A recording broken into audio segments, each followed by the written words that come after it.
আলহামদুলিল্লাহ, আঙ্গুর গাছ রোপণ পদ্ধতি আজকে আনাহিতার কৃষি, ছোট বাবুর কৃষি লক্ষ্য করুন যে আমার মেয়ে আনাহিতা মাত্র বয়স 5 বছর। তার নেশা বাড়িতে থাকলে আমার পাশে থাকবে, সে চলে এসেছে আমার সঙ্গে আমার বাগানে, এবং তার কথা একটাই যে বাবা আমি আজকে নিজ হাতে আঙ্গুর চারা রোপণ করবো, চলো। দেখেন ও নিতে পারে না, তারপরে অনেক কষ্ট করে কিন্তু আমার ক্যারেটটির পাশে ধরেছে, জিত যে না আমাকে দাও আমি ধরবই। যদিও সে পারতেছে না, তারপরেও কিন্তু অনেক কষ্ট করে সে কিন্তু ধরে আলহামদুলিল্লাহ।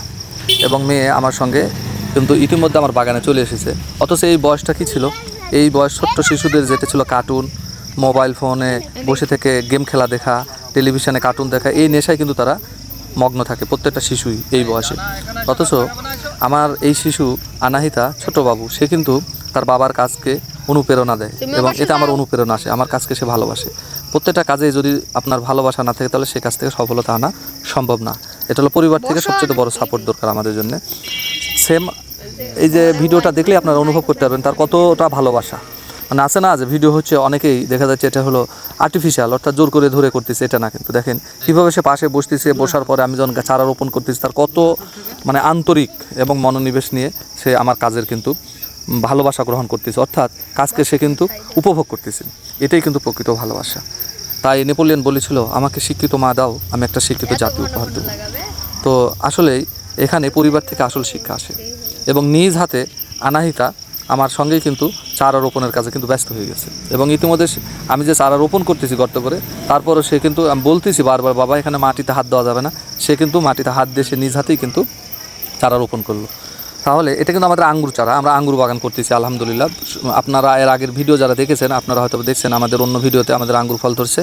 সেই বাগানেও কিন্তু আনাহিতে যে মানে তার যে মনের আনন্দ উপভোগ করছে সে বাগান থেকে। তো আসলে আনাহিতার কৃষি এটা আমি বলবো, এটা ওর বাবার আর কৃষি নেই এখন আমার প্রত্যেকটা কাজের সাথে তাকে কিন্তু হলো সময় দিতে হয়, যদিও কাজের ব্যাঘাত ঘটে। কিন্তু এখান থেকে কিন্তু যে শিক্ষা আসে পরিবার থেকে, যেমন একটা শিশু সে ছোটোবেলা থেকে কিন্তু তার ভিতরে একটা কর্মদক্ষতা এবং ভালো একটা শিক্ষা আসতেছে, কারণ পরিবার থেকে যে ছোটোবেলা শিক্ষা পাবে এই শিক্ষা কিন্তু আগামী দিনেই কিন্তু তার প্রতিফলন ঘটে, প্রতিভার বিকাশ ঘটে কিন্তু পরিবার থেকে এবং ছোটো অবস্থা থেকে। তাহলে একটা শিশুর প্রতিভার বিকাশ ঘটাতে গেলে আমাদেরকে যেটা করতে হয়, যেমন উদাহরণস্বরূপ বলি, আমি যেমন কৃষক, আমি কৃষিকাজ করি, তাই আমার মেয়ের কিন্তু কৃষির প্রতি তার প্রেম এবং ভালোবাসা। এই জায়গাতেই আরেকজনের বাবা যদি আরেকটা ভালো কাজ করে সেটাও তার সন্তানরা কিন্তু এটা প্রভাব পড়ে। যদি এই জায়গাতে আমি যদি কোনো খারাপ বা অন্যায় কাজ করতাম, এটাও কিন্তু একসময় পরিবারের সন্তানরা কিন্তু জানতে পারতো, এবং জানতে পারলে সেটাও কিন্তু সেই সন্তানের উপর প্রভাব পড়তো। এই জন্য কোথায় আছে পরিবার আসল শিক্ষা। পিতামাতা যদি অবৈধ কোনো ইনকাম করে তাহলে সেইটা কিন্তু সন্তানের উপর প্রভাব পড়ে, এবং সন্তানরাও কিন্তু সেটা অনুভব করতে পারে যে আমার বাবার ইনকামটা অবৈধ।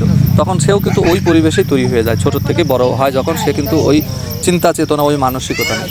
তাই ছোটোবেলা থেকে যদি যেই শিশু তার পরিবারের হালাল রুজি, যেমন আমার কৃষিকাজ, এটার প্রতি তার কিন্তু প্রেম এবং ভালোবাসা, এবং তার চিন্তা চেতনা কখনোই কিন্তু খারাপ আসবে না, সে কিন্তু ভালো কাজের মধ্যে দিয়ে তার মনোনিবেশটা তৈরি হবে। এইভাবেই কিন্তু প্রতিভার প্রত্যেকটা শিশুরই বিকাশ ঘটে। তাই আজকের শিশু আগামী দিনের ভবিষ্যতে কথা বলার আগে অবশ্যই আমাদেরকে যে জিনিসটি লক্ষ্য রাখতে হবে সেটা হলো আমাদেরকে এই জায়গা থেকে আমাদেরকে অভিজ্ঞতা অর্জন নিয়েই আমাদেরকে কাজ করতে হবে আলহামদুলিল্লাহ।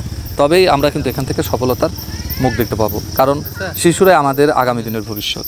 সবার দোয়া ও শুভকামনা। আসসালামু আলাইকুম।